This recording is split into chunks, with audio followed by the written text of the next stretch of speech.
ব্যক্তি থেকে পরিবার, সমাজ থেকে রাষ্ট্র, দেশ থেকে বিশ্ব সবকিছুর চালিকাই রাজনীতি। তাই রাজনীতির 10 দিক নিয়ে রাজকাহন নিবেদন করছে জি25 ইস্পাত। সাথে আছি আমি তাসনুভা তন্নি। পুরান ঢাকার ভাঙারি ব্যবসায়ী সোহাগকে মধ্যযুগীয় কায়দায় হত্যার ঘটনায় দেশ জুড়ে বইছে নিন্দা ও প্রতিবাদের ঝড়, যে কারণে পরিস্থিতি বিবেচনায় সরকার আজ থেকেই চিহ্নিত অপরাধী ও সন্ত্রাসীদের ধরতে চিরুনি অভিযান শুরুর কথা জানিয়েছে। বিএনপি নেতাদের চাঁদাবাজির জন্য এই হত্যাকাণ্ড ঘটেছে বলে স্থানীয় সূত্রগুলো দাবি করলেও পুলিশ বলছে এই হত্যাকাণ্ডের পেছনে চাঁদাবাজি নয়, ব্যবসায়িক দ্বন্দ্ব। এমনকি এই ঘটনায় জড়িত থাকার অভিযোগে বিএনপির 3 অঙ্গ সংগঠনের 5 জনকে আজীবন বহিষ্কার করলেও তাদের কোনো রাজনৈতিক পরিচয় পায়নি পুলিশ। এদিকে এই ঘটনায় বিএনপি দ্রুত পদক্ষেপ নিয়ে জানিয়েছে তাদের দলের সন্ত্রাস ও বর্বরতার সঙ্গে কোনো সম্পর্ক নেই। বিএনপির শীর্ষ নেতৃত্ব থেকে এরকম হুঁশিয়ারি এবং সাংগঠনিক বিধিনিষেধ আরোপ হলেও নেতাকর্মীদের অপকর্ম বন্ধ হচ্ছে না। বিগত 11 মাসে হাজার হাজার নেতাকর্মীকে বহিষ্কারের পরও প্রায় প্রতিদিনই কোথাও না কোথাও সন্ত্রাস, চাঁদাবাজি ও দখল বাণিজ্যের খবর আসছে গণমাধ্যমে। এসবের বিশদগার করে এনসিপি বলছে, লোক দেখানো বহিষ্কারের মতো ধোঁকাবাজি দেশের মানুষ মানবে না।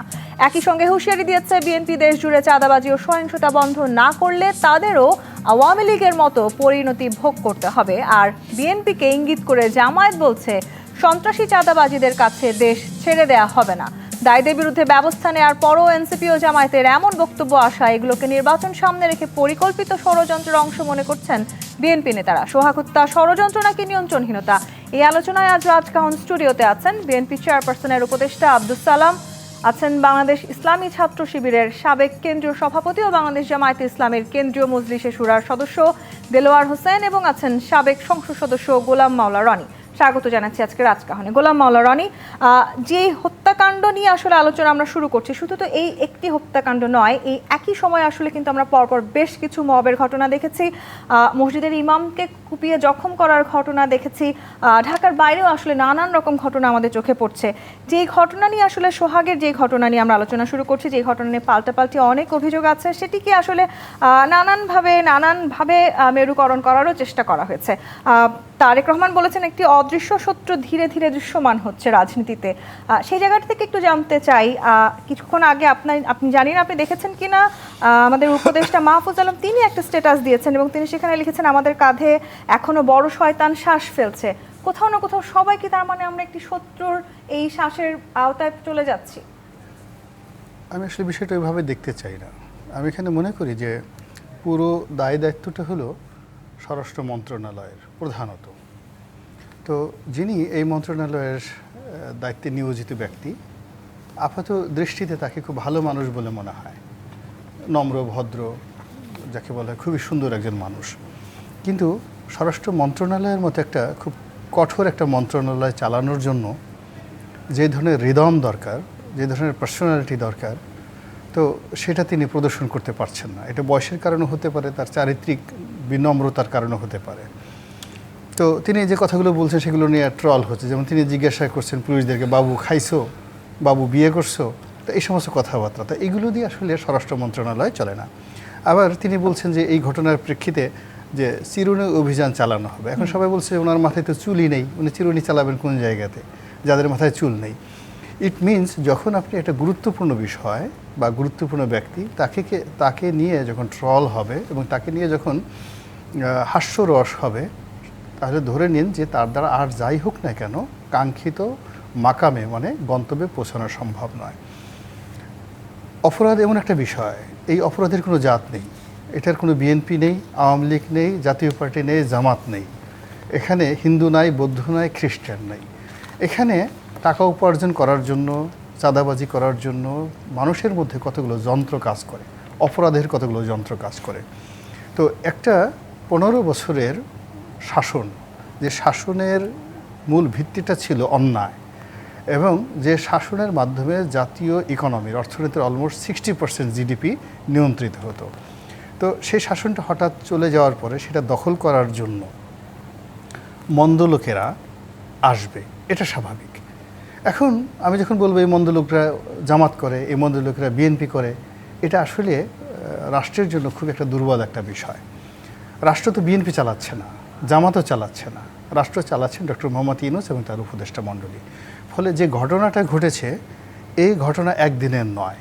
আজ থেকে 11 মাস আগে এরকম একটা ঘটনা ঢাকার বুকে ঘটবে এটা আমরা কল্পনা করতে পারছি না বা পারিনি, কিন্তু বাস্তবতা হলো 11 মাস পরে এই ঘটনাটা ঘটেছে। এবং এই যে অবস্থাটা চলছে, এরকম অবস্থা যদি চলতে থাকে এর চাইতেও মানে আমি একটু চিন্তা করুন যে পাথর দিয়ে যেভাবে যে নির্মমতা প্রদর্শন করে প্রকাশ্য দিবালোকে যে হত্যাকাণ্ডটি ঘটানো হয়েছে, এটাকে আপনি মধ্যযুগীয় বলতে পারবেন না, এটাকে আপনাকে প্রাগৈতিহাসিক যুগে যেতে হবে, যখন মানুষের হাতিয়ার বলতে শুধুমাত্র পাথর ছিল, অন্য কোনো লৌহ বা তাম্র তৈরি হয়নি।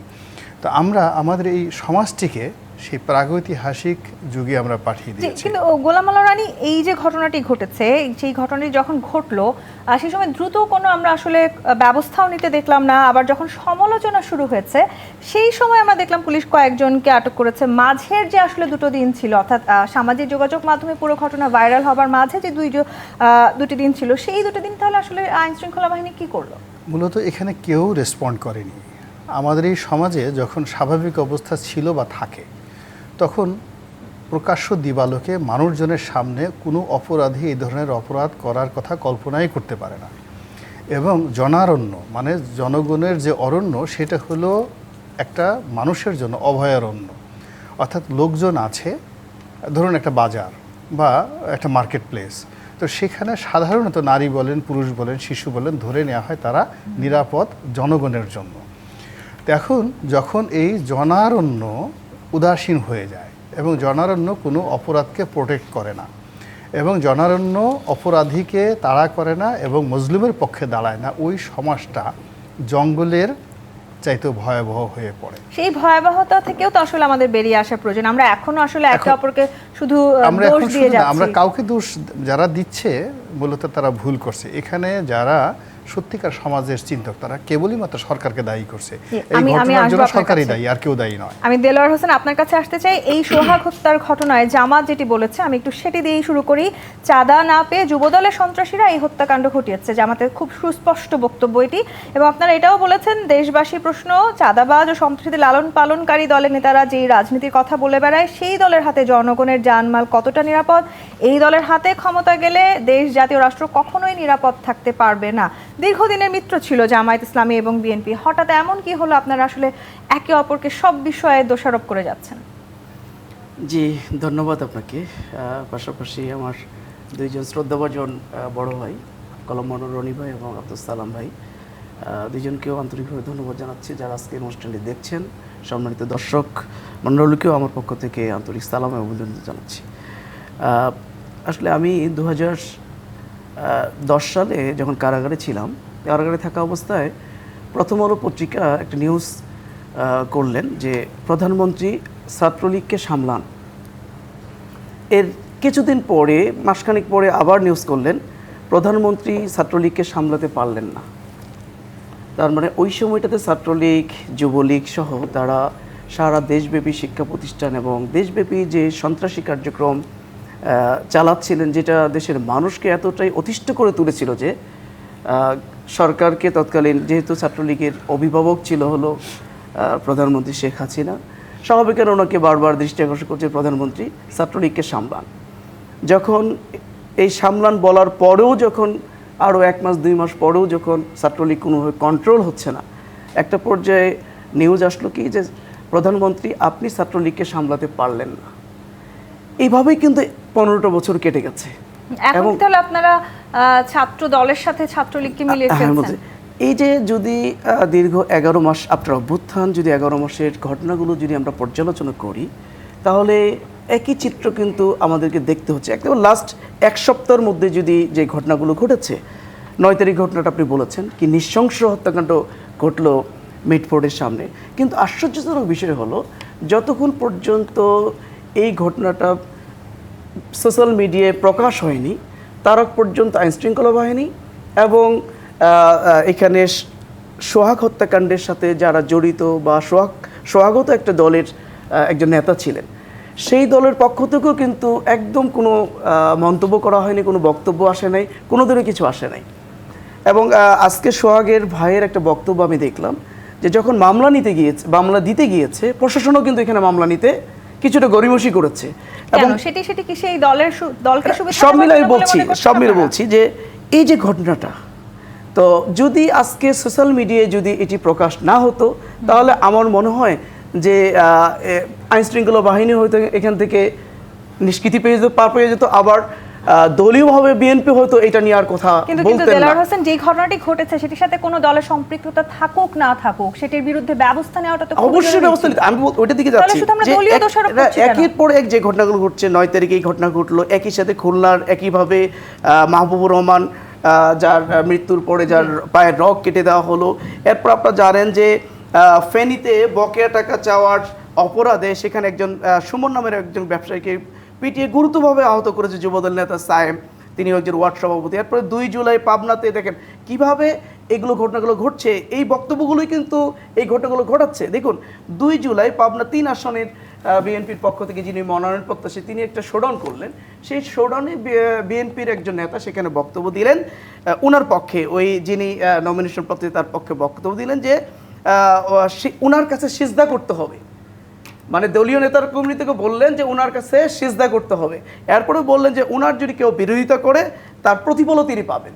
এই যে বক্তব্যগুলো, এই একটা বক্তব্য কিন্তু তার দলীয় নেতাকর্মীদেরকে উস্কে দেওয়া হচ্ছে এই ঘটনাগুলো ঘটানোর জন্য। এরপর আপনারা দেখেন শরীয়তপুরে সুপার সার্ভিসের একটা নামের একটা গাড়ি যেটা শরীয়তপুর এবং ঢাকার রুটে চলাচল করে, সেখানে যাত্রাবাড়িতে সেই গাড়ির কাছে যখন চাঁদা চাইলো এখানে ফাহিম নামের যুবদলের এক নেতা, সেখানে চাঁদা দিতে অস্বীকৃতি জানানো করে সেই গাড়ি ভাঙচুর করা হলো। সেখানকার বাসের কন্ট্রাক্টর সব চাঁদাবাজি, সব সন্ত্রাসী, সবকিছু শুধু বিএনপিই করছে। জগন্নাথ বিশ্ববিদ্যালয় গত কয়েকদিন আগে এনসিপি নেতাদের নামেও তো অনেক অভিযোগ ঠিক আছে। আমি ওভারঅল বলছি হ্যাঁ। সিচুয়েশনটা। জগন্নাথ বিশ্ববিদ্যালয় গত 2 দিন আগে সেখানে একজন সহকারী প্রক্টর এবং সেখানে ছাত্র উপদেষ্টা যিনি আমাদের শ্রদ্ধাভাজন শিক্ষকদের গায়েও কিন্তু আঘাত করা হয়েছে। একই দলের কিছু সরকার তাহলে কোথায় ছিল? কেউ কি সবকিছু নিষেধ মিলিয়ে করছে কোন ধরনের সবকিছু পদক্ষেপ মিলিয়ে গ্রহণ এখানে করতে? যেভাবে সরকারেরও দায় রয়েছে, হ্যাঁ। সরকার আইন শৃঙ্খলা বাহিনীকে নিয়ন্ত্রণ করতে ব্যর্থ হচ্ছে। কারণ হলো কি, আপনার অভ্যুত্থান বারবার বলার পরও হাতে গোনা কিছু অফিসার হয়তো পালিয়ে গেছে প্রশাসনের, পুলিশের, কিন্তু বাকি সব অফিসারগুলো তো আছে। নাকি এটি আসলে আপনাদের কোনো এক জায়গা থেকে আরেক নির্বাচনী জায়গায় দেওয়া হচ্ছে। আর আমরা বারবার বলছি যে এই ফেসিবাদের সাথে সম্পৃক্ত, ফেসিবাদের আমলে যারা কর্মরত ছিলেন, যারা দীর্ঘ 15 বছরের পরে মানুষের পরে অন্যায় আচরণ করেছে, আমরা বলেছিলাম যে তাদেরকে দৃষ্টান্তমূলক শাস্তি দেওয়া হোক, তাদের ধরে ধরে তদন্ত করে যারা এটার সাথে সম্পৃক্ত। সেই এর শাস্তি পাশাপাশি জায়গায় আমরা আসবো, আমি বলেছিলাম আসবো আপনার নতুন কাছে। করে আইন শৃঙ্খলা বাহিনী নিয়োগ দেওয়া হোক, এখানে এসআই নিয়োগ দেওয়া হোক, এখানে কনস্টেবল নিয়োগ দেওয়া হোক, কিন্তু এই 11 মাসে কিন্তু সেটি সরকার আপনারা এটা পারেন নাই। দেখেননি। জি, আব্দুল সালাম, অনেক ধরনের অভিযোগ, বিএনপি এনসিপি দলীয় শাস্তি আসলে কতটা কার্যকর করা হয়, কতটা লোক দেখানো, কিংবা আসলে শুধু বহিষ্কারের মধ্য দিয়েই এই শাস্তি আপনারা কার্যকর করে তৃণমূল পর্যায় পর্যন্ত নেতাকর্মীদেরকে কতখানি আসলে আপনারা রাখতে পারছেন কিংবা এই সহিংসতা বন্ধ করতে পারবেন, সেই নিশ্চয়তা আছে নাকি নিয়ন্ত্রণের বাইরে চলে যাচ্ছে দিন দিন বিএনপি নেতাকর্মীরা? আপনাকে ধন্যবাদ। আমার 2জন বিজ্ঞ আলোচক, তাদেরকে ধন্যবাদ জানাই, যারা দেখছেন শুনছেন তাদেরকে ধন্যবাদ। শোনেন, গোলাম মাওলা রনি কিন্তু সুন্দরভাবেই কথাটা বলছে যে সরকারে কে আছে, রাষ্ট্রটা কে চালায়, দেশের মধ্যে কি সমস্ত দেশের মধ্যে বিএনপি জামাত বা যে কোনো দলে কোথাও কোনো অপরাধ নাই? তো অপরাধ যে করবে তার আবার দল কিসের? তার তো দল নাই, কোনো ধর্ম নাই, বর্ণ নাই। তো সে জায়গায় তো অর্থাৎ সরকার একটা জিনিস দেখেন যে 5 থেকে 8 তারিখ পর্যন্ত সরকার ছিল না বলা চলে, আগস্টের। কিন্তু সেই সময় যেটা আগের সরকার মানে ফ্যাসিবাদী সরকার বলছিল যে এরকম ঘটনা ঘটলে এক রাত্রে বা একদিনে কয়েক লক্ষ লোক মারা যাবে, এবং যাইতেও তাই। কিন্তু সেই জায়গায় আমি বলবো যে আমাদের দেশনায়ক তারেক রহমানের রাষ্ট্রোচিত ভূমিকার কারণে, এক নির্দেশের কারণে দেখা গেছে যে বিএনপি এত ক্ষতিগ্রস্ত হওয়ার পরেও, এত মারপিট, এত খুন, এত জখম, এত গুম পরেও কিন্তু এক ঘোষণায় কিন্তু সেটা বন্ধ হয়ে গেছিল। দেলোয়ার যেটা বলল যে সেই সময় বলছে যে ছাত্রলীগ স্বাধীনতার পরেও এরকম মাওলানা ভাসানী পল্টন ময়দানে দাঁড়ায় বলছিল যে মুজিব, তোমার ছাত্রলীগ, যুবলীগ, লাল বাহিনী, নীল বাহিনী থামাও, এরা দেশটাকে লুইটা পিটা খায় ফেললো। কিন্তু আওয়ামী লীগ বলছে যে এত কষ্ট করছে, এত কিছু তাহলে কিছু খাইলই, তাতে হয়েছে শেখ মুজিবরাও খাইছে, দেশও খায় ফেলছে। কিন্তু বিএনপি কিন্তু না, এর জন্য বলতেছি পার্থক্যটা এখানেই, যারা মিলাইতে চায় না। এখন কয়েকদিন আগে এই জামাতের জন্য কিন্তু আমাদেরকে অনেক সমালোচনা সহ্য করতেছে, অনেক একটা না, অনেক। আজকে সেই জামাতও তার সাথে মানে একই সুরে বিএনপির হাতে জার্মাল কতটা নিরাপদ সেই প্রশ্ন জামাত বারবার তুলছে। এই জন্যই বললাম যে আজকের রাজনৈতিকভাবে একটা জিনিস যেটা বোঝা দরকার, যেটা আমার মনে হয় যেটা ভুল করতেছি, যে আজকের আওয়ামী লীগ বা আজকে জামাত বা বিএনপি বা আজকের ওই এনসিপি বা ছাত্ররা কিন্তু বিএনপির প্রতিপক্ষ না। আমাদের প্রতিপক্ষ হলো ফ্যাসিবাদ, আমাদের প্রতিপক্ষ হলো আজকের আধিপত্যবাদী শক্তি।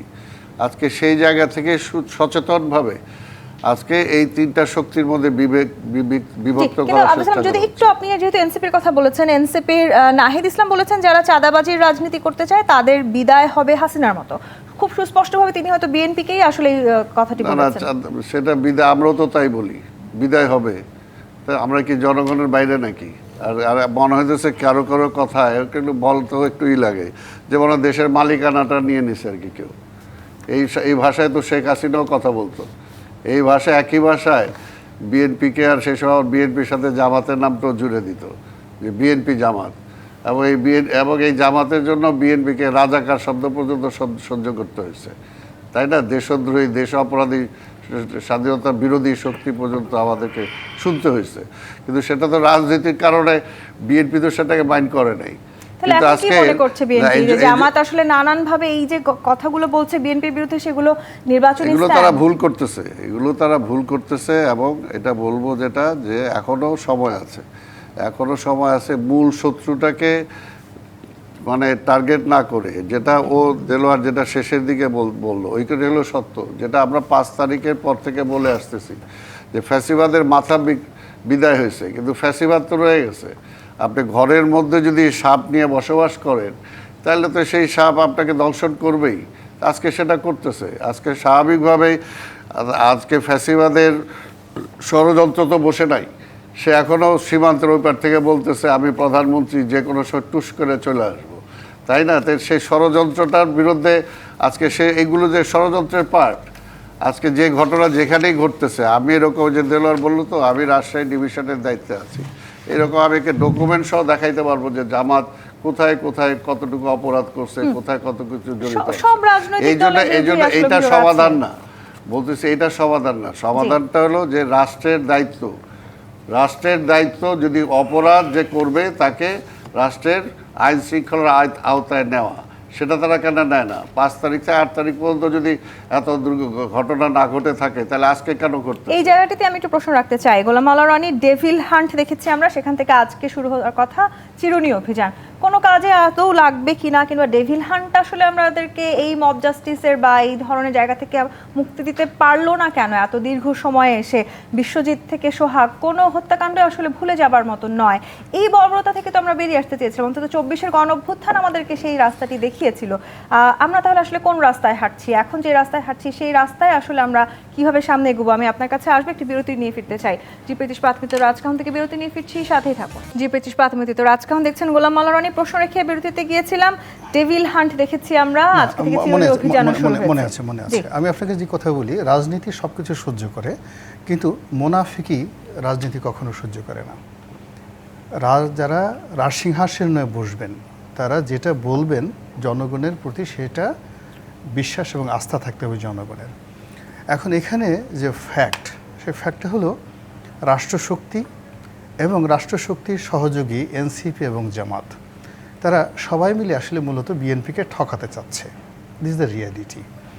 এখানে ডক্টর মোহাম্মদ ইউনূস, আমরা তাকে সাধারণ জনগণ আমরা তাকে বসিয়েছি একজন নিরপেক্ষ ব্যক্তি হিসেবে, সুন্দর একটি নির্বাচন করবেন এবং নির্বাচনের আগে পুরো দেশে একটা স্ট্যাবল একটা অবস্থা আসবে।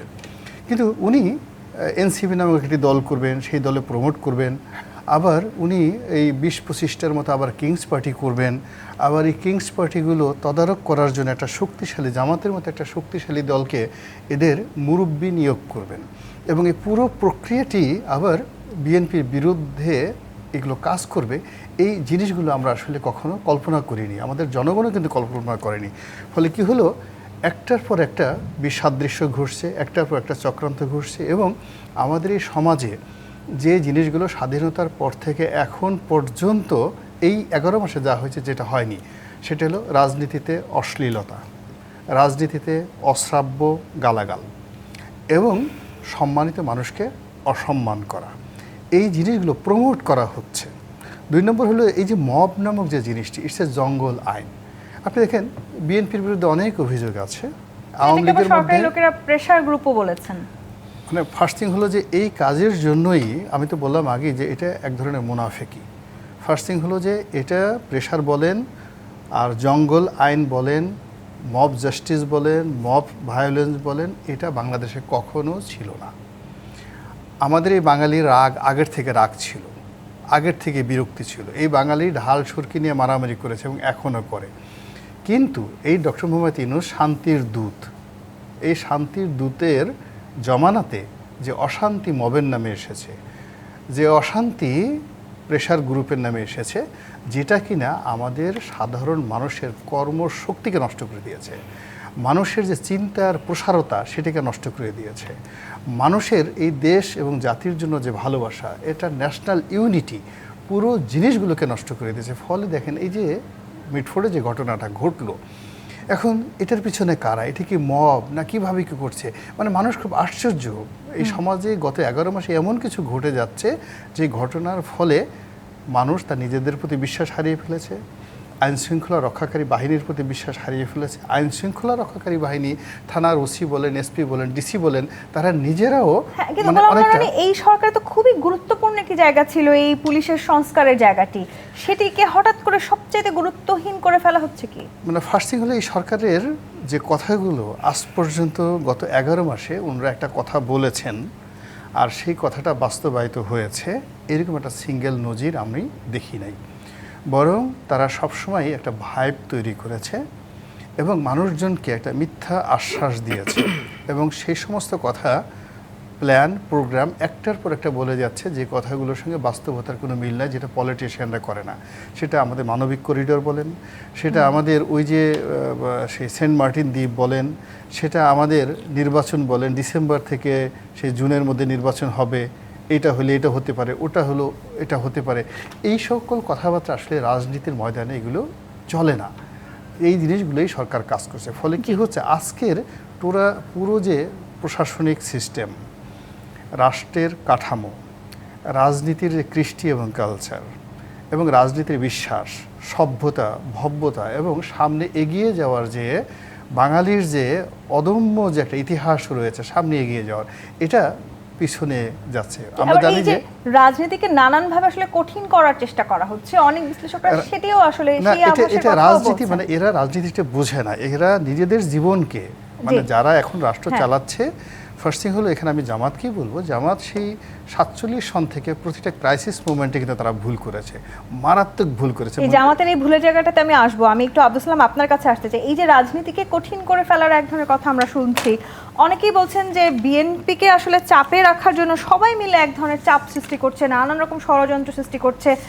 বিএনপির সামনে তার মানে কি, আসলে বিএনপির জনপ্রিয়তাটা এখন একটি সংকটে পড়তে যাচ্ছে বলে মনে করেন? কখনোই সংকট। শোনেন, বিএনপিকে তো গত 17 বছরে ফ্যাসিস্ট হাসিনা বারবার চাপ, মানে কি এমন জায়গায় নিয়ে যেতে চাইছে যে বিএনপিকে ধ্বংস করে ফেলার জন্য, তাই না? বেগম খালেদা জিয়ারে মেরে ফেলতে চাইছে, আমাদের নেতা তারেক রহমানকে মেরে ফেলতে চাইছে, আমাদের হাজার হাজার নেতা কর্মীকে খুন করছে এবং যেভাবে মানে জনগণ থেকে বিচ্ছিন্ন করার চেষ্টা করছে। আমরা বারবার সে সময় জনগণকে বলছি যে এটা এই কারণেই করতেছে যে যেহেতু বিএনপিকে তারা শত্রু মনে করে। কার শত্রু? তাদের শত্রু এবং আধিপত্যবাদের শক্তির শত্রু।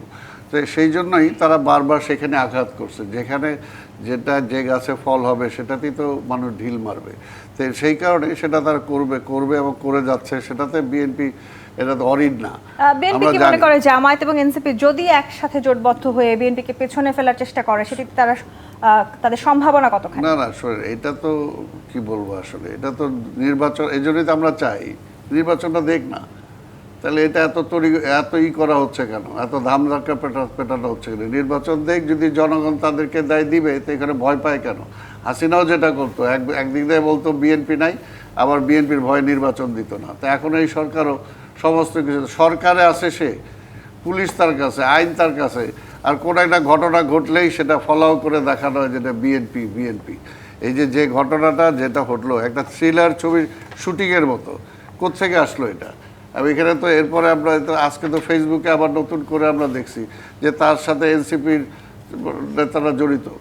তো ওই ওই যে ছেলের ঘটনা ঘটেছে ছবি দিয়ে হয়েছে যে এরা কোত্থেকে আসলো। তো কাজে এগুলো কমপ্লিটলি একটা ষড়যন্ত্রের পার্ট, অর্থাৎ বিএনপিকে জনবিচ্ছিন্ন করা এবং আগামীতে বিএনপি যাকে যাতে কোনোভাবে রাষ্ট্র ক্ষমতায় না আসতে পারে। তো সেটা কারা চাবে? সেটা তারাই চাবে যারা গণতন্ত্রের উত্তরণের পথে বাধা দিচ্ছে, তারাই চাবে। কেন চাবে তারা? তারা জানে যে তারা এই নির্বাচিত সরকার আসলেই বিচারটা কনফার্ম হবে এবং নির্বাচিত সরকারটা আসলেই আধিপত্যবাদী শক্তি আর ফিরে আসার সম্ভাবনা থাকবে না। কাজে যারা এই কাজগুলো করতেছে তারা জেনে শুনে এই কাজগুলো করতেছে। সেটা এখন জামাত সে বুঝে শুনেই কি সেটা পার্ট হচ্ছে, নাকি জামাত তাদের এটা কোনো মানে ওদের সাথে কিন্তু একীভূত হয়ে গেছে? অনেকে বলছেন যে শুধু আসলে বসে বসে হুঁশিয়ারি বার্তা দিয়ে আদৌ কোনোভাবে কোনো একটি এত বড় রাজনৈতিক দল চালানো যায় কি? না চালাচ্ছে তো। আমরা কোথায় হুঁশিয়ারি দিই? আমরা তো যখন যেখানে, কারণ এটা তো আছে আইন শৃঙ্খলা কোর্ট কাছারি এগুলো তো থাকতো না দেশের মধ্যে। যদি একে শান্তির নহর বয়ে যেত, অপরাধ থাকবে, কিন্তু অপরাধীকে ধরার জন্য পুলিশ থাকবে, কোর্ট থাকবে। তো এখন তো আমাদের পার্টটা আমরা করছি। কেউ অপরাধ করলে তারা আমরা বহিষ্কার করছি, আর সরকারের দায়িত্ব হলো তাকে আইনের আওতায় নেয়। আমি তো সরকারে নাই, আমার কথায় পুলিশ তাকে অ্যারেস্ট করবে, অর্থাৎ সরকার নীরব। আমার দায়িত্বটা আমি ঠিকই পালন করছি, তারেক রহমান তার দায়িত্বটা ঠিকই পালন করছে, কিন্তু যে সরকারের যে দায়িত্বটা সেটা উদাসীন। এখন এই উদাসীনটার পেছনে কোনো রাজনীতি আছে কিনা, কোনো ষড়যন্ত্র আছে কিনা, সেটা ঘেঁটে দেখতে হবে। কারণ আমরা তো এটা সত্যি কথা যে আজকের গোলাম রনি প্রথমেই বলার চেষ্টা করছে যে স্বরাষ্ট্র এই সরকার তো একটা ধূমকেতু গতিতে চলা উচিত ছিল, কিন্তু দেখা যাচ্ছে এত স্লো, যেটা 100 মাইল স্পিডেরটা 50 মানে 200 মাইল 300 মাইল স্পিডে হওয়া দরকার, সেটা 50 মাইলও চলতেছে না। এবং তারা যে মূল সংকট, এই সরকার সম্ভব ছিল অনেক কঠিন কাজ করার, কারণ তারা তার নির্বাচনে যাবে না, কিন্তু তাদের অবস্থাতে তার মুভমেন্ট দেখে মনে হয় তাদের জনপ্রিয়তা নষ্ট হয়ে যাবে, এই জন্য এই কাজটা করা যাবে না, বা জনপ্রিয়তা বাড়ানোর জন্য এই কাজগুলো তাদেরকে করতে হবে বা দেখাইতে হবে। সেই ভয়টা কি খানিকটা বিএনপিরও আছে? না, বিএনপির নাই। বিএনপি থাকবে কেন? বিএনপি তার দায়িত্ব পালন করতেছে। বিএনপি এত কিছুর পরেও, বললাম তো 17টা বছরে বাড়িঘর হারা যে সমস্ত মানে ফ্যামিলি, সেই বাড়িঘর পর্যন্ত পুনরায় ফিরে নেওয়ার জন্য বিএনপি নেতারা যায়। আপনার কাছে আসি, বিএনপির বিরুদ্ধে কথা বলে আপনারা ভুল করছেন এমন অভিযোগ আছে। আপনারা কিংস পার্টিগুলোর মুরব্বী হয়ে তাদেরকে সহায়তা করছেন, যে অভিযোগগুলো গোলাম রনি করলেন। আবার আমি একটু বলি, জামায়াত ইসলামী স্পষ্ট বলেছে কোনো চাঁদাবাজ সন্ত্রাসীদের সঙ্গে জোট করবে না জামায়াত। আপনারা তো দীর্ঘদিন আসলে জোটেই নির্বাচন করেছেন, এখন হঠাৎ করে আপনাদের সেই পুরনো জোটগুলোকে চাঁদাবাজি সন্ত্রাসী মনে হচ্ছে কেন? আমাদের এখানে আমার শ্রদ্ধাভাজন বড় ভাই আব্দুল সালাম ভাই আছেন, তাদের দলের একটা স্লোগান আছে, ব্যক্তির চেয়ে দল বড়, দলের চেয়ে দেশ বড়। আসলে এই স্লোগানটা কিন্তু অনেক সুন্দর। এটার প্রকৃত এটার চিত্রটাই আমরা দেখতে চাই। সন্ত্রাসী চাঁদাবাজিরা কোনো দলের হতে পারে না, এরা দেশ জাতির শত্রু। সুতরাং তাদের ব্যাপারে জিরো টলারেন্স সবাইকে, এটা যেভাবে আইন শৃঙ্খলা বা সরকারে যারা আছেন তারাও দেখাবেন, আবার যদি কোনো দলের হয়ে থাকে তারাও জিরো টলারেন্স দেখাবেন।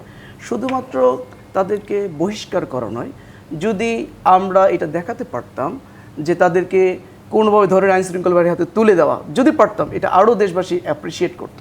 2 নম্বর হলো আসলে দলের নেতারা গিয়ে খুঁজে বের করে এটা তো কোনো না কোনোভাবে আমাদের আশপাশেই থাকে। 1 নম্বর। 2 নম্বর হলো আমি যেটা বলতে চাই, ষড়যন্ত্র অবশ্যই আছে, এটা দেশ নিয়ে দল নিয়ে ষড়যন্ত্র আছে। কারণ যারা পরাজিত শক্তি তারা যেখানেই থাকুক না কেন সেখান থেকেই বাংলাদেশকে নিয়ে ষড়যন্ত্র করে, বাংলাদেশে আবার পিছিয়ে দেওয়ার জন্য তারা ষড়যন্ত্র করে। কিন্তু আমরা কেন সেই ষড়যন্ত্রের মধ্যে পা দিচ্ছি? আমরা কেন তাদের ষড়যন্ত্রের মধ্যে পা দিব? আজকে দেখুন যে গোলাম রনি ভাই বললেন যে সরকারের সাথে জামাতকে মেলানোর চেষ্টা করা হচ্ছে। আমি তো মনে করি এই জায়গায় আমরা গত কয়েকদিন আগে যেটা দেখলাম যে জামাতের চাইতে বিএনপিকেই কোনো ক্ষেত্রে প্রায়োরিটি দেওয়া হচ্ছে। কেন? আমরা দেখলাম যে যখন ঐক্যমতের কমিশন যখন সকল রাজনৈতিক দলগুলো নিয়ে বসছিলেন, কথা বলতেছেন, এই কথা বলার পরে আমরা দেখলাম প্রধান উপদেষ্টা সকল রাজনৈতিক দলের সাথে কথা বলে নির্বাচনের জন্য একটা টাইম ফ্রেম দিলেন এপ্রিলে।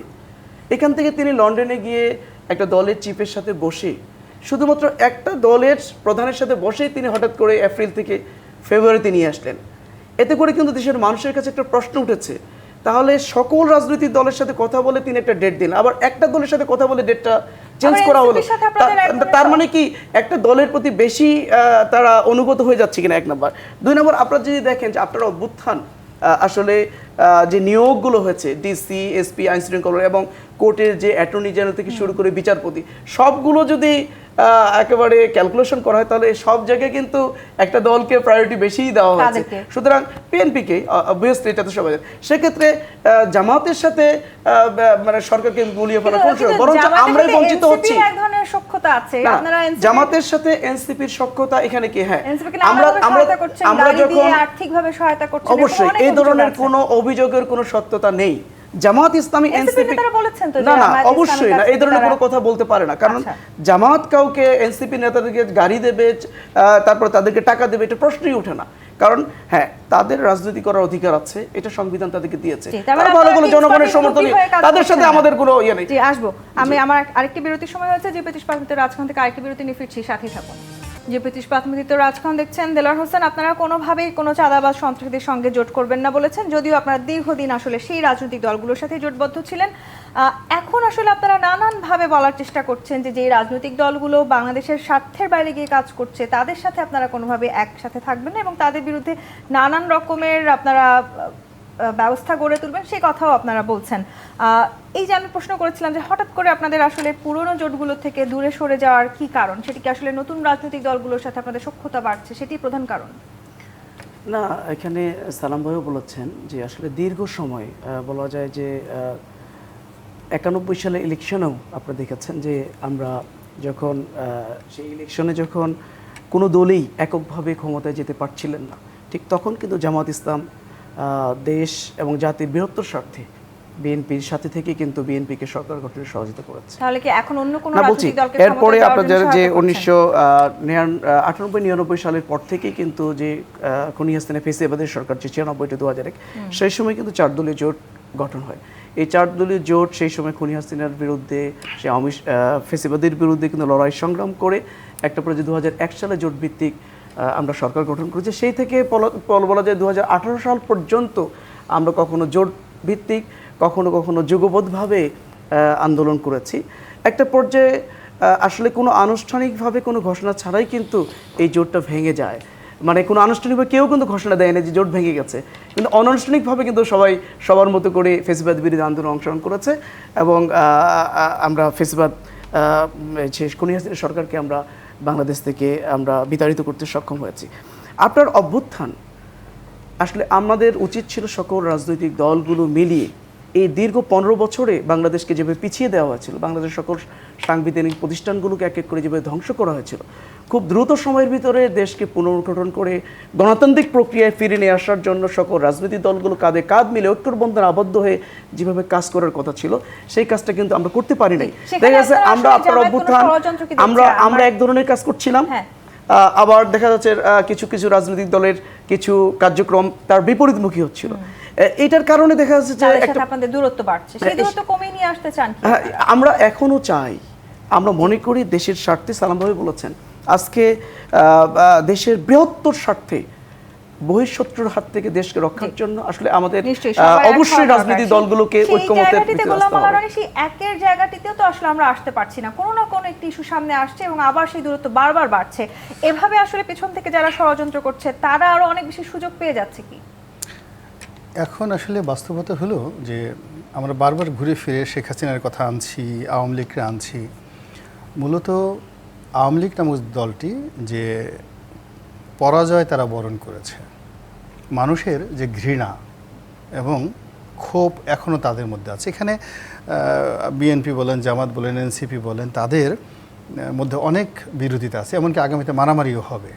কিন্তু ইট ডাজ নট মিন যে যে ভ্যাকুমটা তৈরি হবে সেই ভ্যাকুমে এসে আওয়ামী লীগ জায়গা দখল করতে পারবে। রাজনীতি তার মানে আসলে দিন দিন কঠিন হতে যাচ্ছে, রাজনীতি কঠিন হতে যাচ্ছে। কিন্তু একটা জিনিস আমাদের সবাইকে বুঝতে হবে যে আওয়ামী লীগের 2020 বছরে ফিরে আসা একেবারেই অসম্ভব, এটা পলিটিক্যাল সায়েন্স অনুযায়ী, অতএব আওয়ামী লীগ বাদ।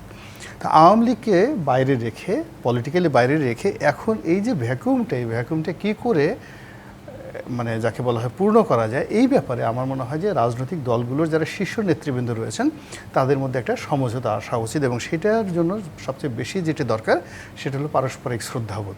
যেমন ধরুন তারেক রহমান সাহেবকে নিয়ে অতি সাম্প্রতিক সময়ে যে অকথ্য অশ্রাব্য ভাষায় গালাগাল হলো, এখন বিএনপি যেখানে অলমোস্ট ইন জেনারেল 35% বিএনপির সাপোর্ট, আর এখন যেহেতু বাতাস বিএনপির দিকে এটা 40% হয়ে গেছে। এটা নর্মালি যখন আওয়ামী লীগ 35% 40% তারা ক্ষমতায় ছিল, যখন ক্ষমতায় চলে গেছে এখন ঘুরে ফিরে আওয়ামী লীগের 30% আছে। তো এখন যেখানে 40% জনসমর্থন 18 কোটি মানুষের মধ্যে বিএনপির পক্ষে, সেখানে আপনি তারেক রহমান সাহেবকে যদি মনে করেন একটা পাখির ডানা, একটা তেলাপোকার পায়ের মতো মনে করেন এবং তাকে অকথ্য অশ্রাব্য ভাষায় গালাগাল দেন, তাহলে ওই যে তার যে কোটি কোটি ভক্ত আছে, ওই আগুন সালাম সাহেবের মতো হাজার হাজার নেতারাও রাস্তায় নেমে দমন করতে পারবে না। তার মানে ফলে আসলে কি হচ্ছে, যারা এই যে আসলে জনপ্রিয়তা কমিয়ে ফেলার চেষ্টা করছেন সেটা কি খানিকটা বুমেরাং হওয়ার এক সেটা বুমেরাং না, এটা রীতিমতো আপনি দেখেন এখন আজকে মির্জা ফখরুল সাহেব বলেছেন যে এখানে একটা সাইবার যুদ্ধের এখানে ডাক দিয়েছেন যে এখানে এই জিনিসগুলো মোকাবেলা করতে হবে। এখন আমি জামাতের প্রতি যারা আছেন, জামাতে তো অনেক প্রাজ্ঞ আছেন, এই যে যিনি আছেন তিনি অনেক দিন রাজনীতি করে এখানে আসছেন। মানে আমি শুধুমাত্র একটা জিনিস বলতে চাই যে দলের তরুণ তুর্কিরা, সেটা এনসিপির হোক জামাতের হোক, যে কাজগুলো করছে দিস নট দ্য ফেয়ার, এই জিনিসটা নেতাদেরকে বোঝানো উচিত। আব্দুল সালাম বিএনপিকে কেউ দুর্বল করে দিতে চাইছে, বিএনপিকে তুড়ি মেরে উড়িয়ে দেওয়া এত সহজ না, মির্জা ফখরুল সেটিও বলেছেন। তাহলে আসলে আমরা নিয়ন্ত্রণটা করব কি করে বিএনপিকে? বিএনপিকে নিয়ন্ত্রণ করা দরকার নেই, আপনি রাজনীতিটা ফিরে আনেন। বিরাজনীতিকরণ প্রক্রিয়া চলতেছে সেই 1/11 থেকে শুরু করে এখন পর্যন্ত। সেই বিরাজনীতিকরণ প্রক্রিয়া যারা রাজনীতিটা ফিরে আনতে চাইতেছে তারা কারা, যারা আলোচনা করতেছে তারা কে রাজনীতিবিদ, কয়জন রাজনীতির সাথে সম্পৃক্ত, কাজে এগুলো নিয়ে প্রশ্ন আছে। বিষয়টা হলো যে আজকে জামাতকে বুঝতে হবে যে আজকে দেলোয়ার যে কথাটা বললো যে প্রশাসনে মানে বিএনপি, এই জায়গাতে এই চিন্তার মধ্যে থেকেই কিন্তু তারা আওয়ামী লীগকে পুনর্বাসন করেছে। অর্থাৎ আওয়ামী লীগের যারা পরাজিত ফ্যাসিবাদকে যারা অর্থাৎ ফ্যাসিবাদ বানাইলো যারা যে প্রশাসনে, তাদেরকে রাখা যাবে, কিন্তু ওইখানে শুধুমাত্র বিএনপির তার দাগ আছে, এই কারণে তাকে ওই জায়গায় নেওয়া যাবে না। অথচ সে ক্ষতিগ্রস্ত হয়েছে, সে জুনিয়র থেকে সিনিয়র হইতে পারে নাই, তার চাকরি হারায় ফেলছে, তাকে ওএসডি করে রাখা হয়েছে এমন অবস্থা, কিন্তু তাদেরকে কোনোভাবে ফিরে আনা যাবে না, তো আওয়ামী লীগ থাকলে ভালো। এই নীতিটাতেই আজকে এই যে দেশের অবস্থাটা হচ্ছে।